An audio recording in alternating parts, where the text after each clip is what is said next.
بسم اللہ الرحمن الرحیم۔ میں پروفیسر بلال حسین بخاری آپ سے حاضر خدمت ہوں۔ آج کی اس ویڈیو میں ہم اپنی منزل اور خواب کے بارے میں بات کریں گے۔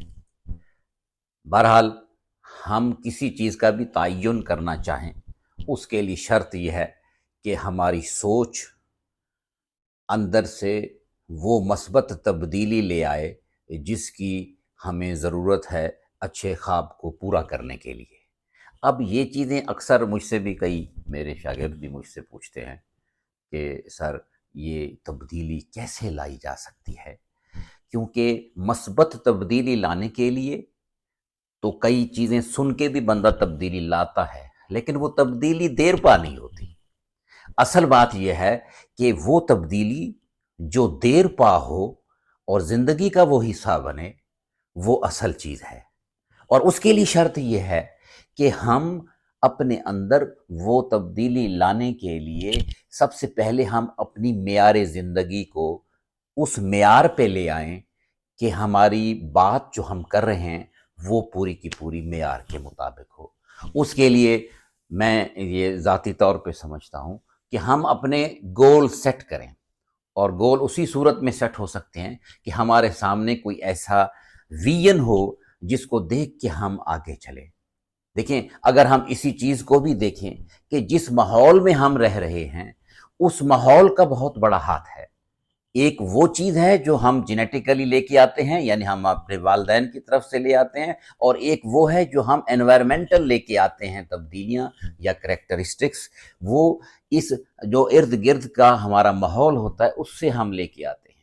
مثال کے طور پہ اگر دو بھائی ہیں، ایک باڈی بلڈنگ شروع کر دیتا ہے اور ایک باڈی بلڈنگ نہیں کرتا، تو جو باڈی بلڈنگ کر رہا ہے وہ اپنا مسل بنا لیتا ہے، لیکن جو باڈی بلڈنگ نہیں کرتا وہ اپنا مسل نہیں بنا سکتا۔ لیکن اگر آنکھ کا کلر جو ہے اس کا اگر گرے ہے تو وہ گرے سے بلیک نہیں کر سکتا، اس لیے کہ وہ جینیٹیکلی کنٹرولڈ ہے، اس کو وہ نہیں چھیڑ سکتا۔ لیکن اس کے جسم کے کچھ کریکٹر ایسے ہیں جو وہ تبدیل کر سکتا ہے۔ وہ کیسے کرے گا کہ جس نے باڈی بلڈنگ کی ہے وہ کنسسٹنسی سے اس کے اوپر اس نے عمل کیا، اس نے اپنی باڈی بنا لی۔ لیکن جو نہیں کرے گا وہ ایسا نہیں ہوگا، یعنی وہ جینیٹیکلی نہیں ہے کہ وہ باڈی بلڈر بنتا جائے گا، آرام سے کھاتا بھی جائے اور بیٹھا بھی جائے اور بن بھی جائے۔ اس کا مطلب کیا ہے کہ سراؤنڈنگ کا جو ماحول ہے وہ بہت بڑا اثر رکھتا ہے، اور اس کے لیے یہی ہے، اگر مثبت سوچ لانی ہے تو مثبت ماحول پیدا کرنا پڑے گا، اور مثبت ماحول اس وقت ہوئے کہ اس کا تعلق پاکیزگی کے ساتھ ہے، کہ جو ہی کوئی شخص اپنے اندر پاکیزگی کو پیدا کرے گا، یقیناً اس کے اندر جو تبدیلی وہ لانا چاہتا ہے وہ تبدیلی اس کے ساتھ ساتھ وہ تبدیل بھی ہوگا اور وہ دیر پا بھی رہے گی۔ مثال کے طور پہ ہم اپنے اندر نماز کی عادت کو ہی لانا چاہتے ہیں، ہم یہ سمجھتے ہیں کہ نماز ہماری زندگی میں آئے گی تو ہمارے اندر پاکیزگی پیدا ہوگی، کیونکہ نماز کو پڑھنے کے لیے ہم پہلی شرط ہے کہ ہم باوضو ہوں، اور باوضو ہونے کے لیے ہمیں پاک رہنا شرط ہے۔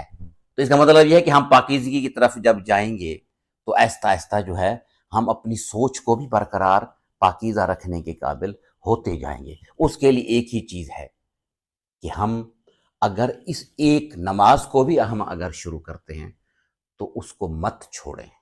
اس کے لیے کیا ہے کہ ہم اکثر یہ سوچتے ہیں کہ یار نماز چھوٹ گئی، یار پڑھ لیں گے۔ نہیں، ہم ایک تہیہ کر لیں کہ یہ میں 5 نمازیں دن میں پوری کرنی ہیں، جب میں بستر پہ جاؤں گا بے شک 4 نمازیں ہم نے پچھلی نہیں پڑھی، میرے لیے بستر حرام ہے جب تک کہ 5 پوری نہیں کروں گا۔ تو کیا ہوگا، آپ 4 قضا پڑھیں، 1 عشاء پڑھیں، پھر سو جائیں۔ یہ ایک دن ہوگا۔ جب دوسرا دن آئے گا تو آپ جہاں بھی بیٹھے ہوں گے، ظہر کی اگر اذان آئے گی تو آپ کے دل میں یہ بات پیدا ضرور ہو جائے گی کہ یار شام کو میں نے قضا پڑھنی ہے، اب اصل کیوں نہ پڑھ لو۔ تو خود بخود جو ہے آپ کی زندگی کے اندر وہ نماز آنا شروع ہو جائے گی۔ یہ ایسی تبدیلیاں ہیں جو فوراً نہیں آ جاتی، لیکن ہمیشہ کرنے سے، کنسسٹنسی سے یہ چیزیں زندگی میں آ جاتی ہیں۔ اور جب آدمی 5 وقت کی نماز آئے گی تو صرف اور صرف آپ یقین کریں، اگلی باتیں ابھی ہم بعد میں کریں گے، اگلے ویلاگز میں کریں گے، لیکن یہ بات شرط ہے کہ بندے کو پاکیزہ ہونا شرط ہے۔ اور پاکیزگی کی سب سے بڑی علامت جو ہے وہ نماز ہے۔ جب دوسرا دن آئے گا، ایسے تیسرا دن آئے گا، تو وہ ہوتا کیا جائے گا کہ بھی کبھی 2 نمازیں آپ نے صحیح پڑھ لی، تو 2 نمازیں 3 نمازیں آپ نے 2 نمازیں قضا پڑھ کے آگے عشاء پڑھ کے ہم سو جائیں گے۔ یہ جیسے جیسے وقت گزرتا جائے گا، آپ یقین مانیں تو زیادہ سے زیادہ 1 مہینہ لگے گا یا 2 مہینے لگیں گے، تو کیا ہوگا؟ آپ 5 وقت کے نمازی بن جائیں گے۔ جب وقفوں کے ساتھ آپ باوضو رہنا شروع ہو جائیں گے، تو آپ کا دل اندر سے طہارت کے اندر آتا جائے گا۔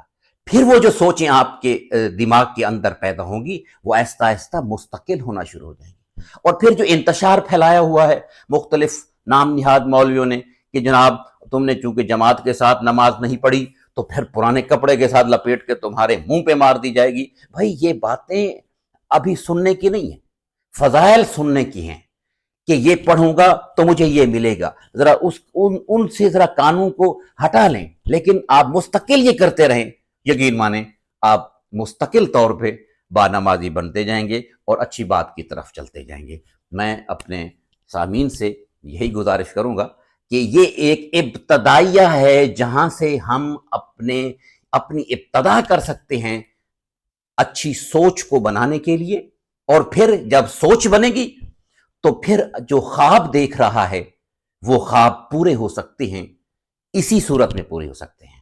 بڑی مہربانی، انشاءاللہ اگلے ولاگ میں آپ سے ملاقات ہوگی۔